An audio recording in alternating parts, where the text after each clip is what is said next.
Come closer, dear. This one is about a woman named Clara, 32 years old, drove long distances alone and thought nothing of it. The kind of woman who trusted her own judgment and had good reason to. She was passing through. That is all she intended to do. Pass through the village of Harrow's End on a Thursday evening in October, stop for petrol if she needed it, and be 200 miles further down the road by midnight. Harrow's End had other intentions. It always did.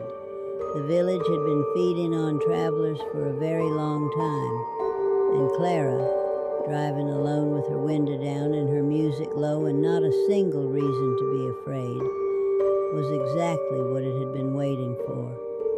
Her car stopped without warning. Not the gradual dying of a struggling engine, not the warning lights or the sputtering. Just stopped, as if something had reached into the machinery and turned it off. She sat for a moment in the sudden silence.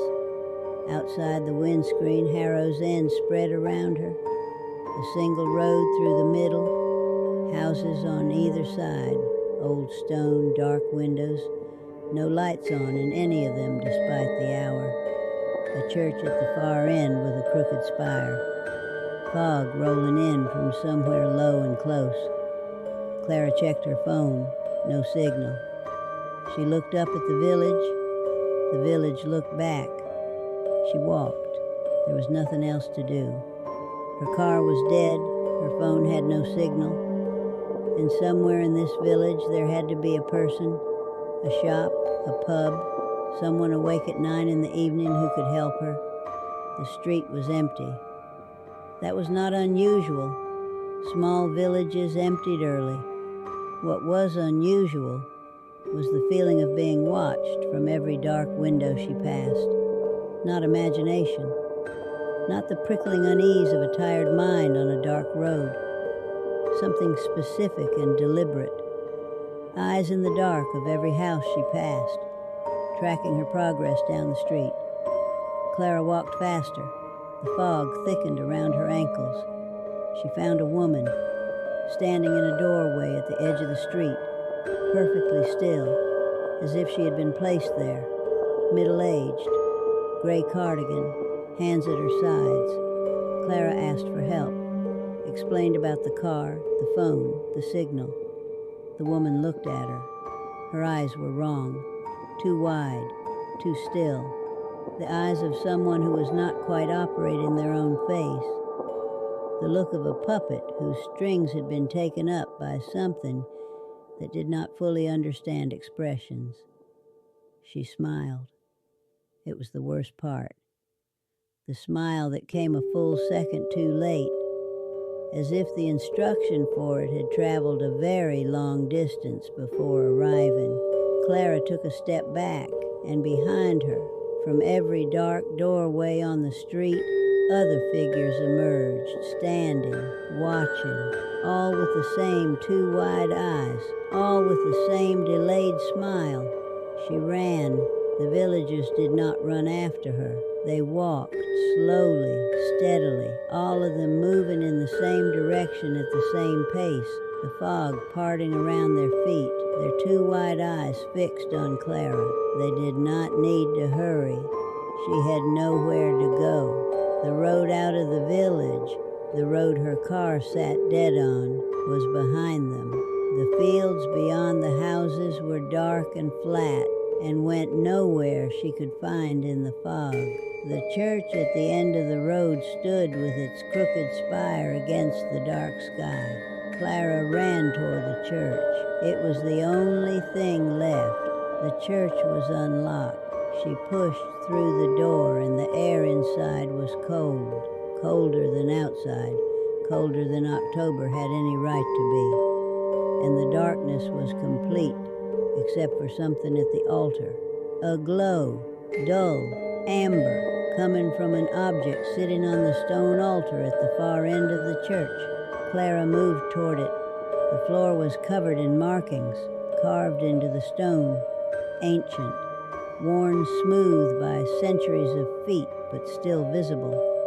Not any script she recognized, shapes that repeated and spiraled and converged on the altar from every direction, all pointing to the object on the stone, a vessel, clay, old beyond measure, sealed with something dark across its mouth, the source. She didn't know how she knew.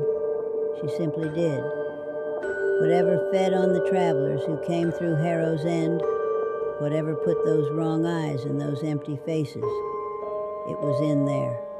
All of it, contained, waiting to be let out each time a stranger arrived.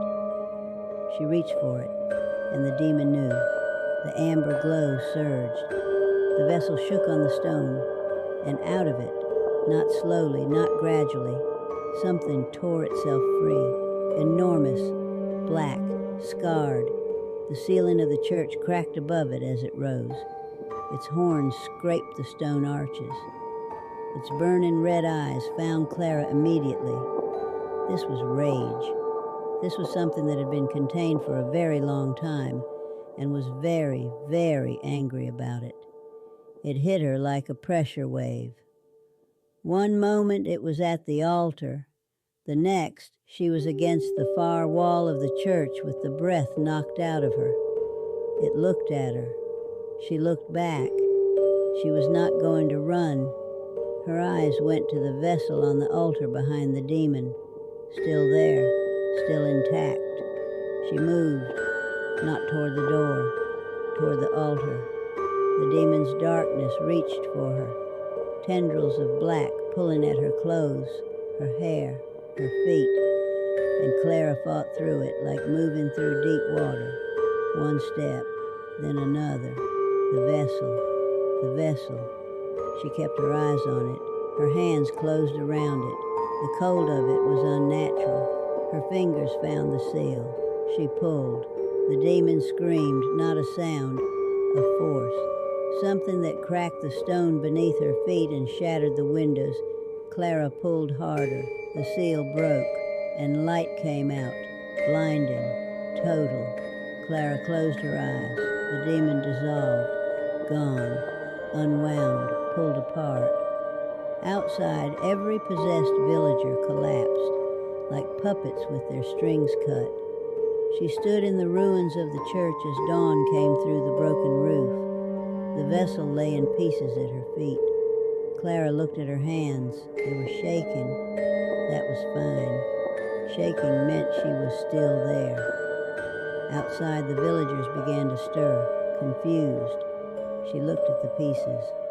Then she walked out. The village looked different in the morning light. Just a village.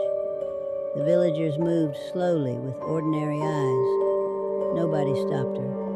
Nobody watched her. She walked back to her car. It started on the first turn. Of course it did. She drove. She did not look back, not for a long time.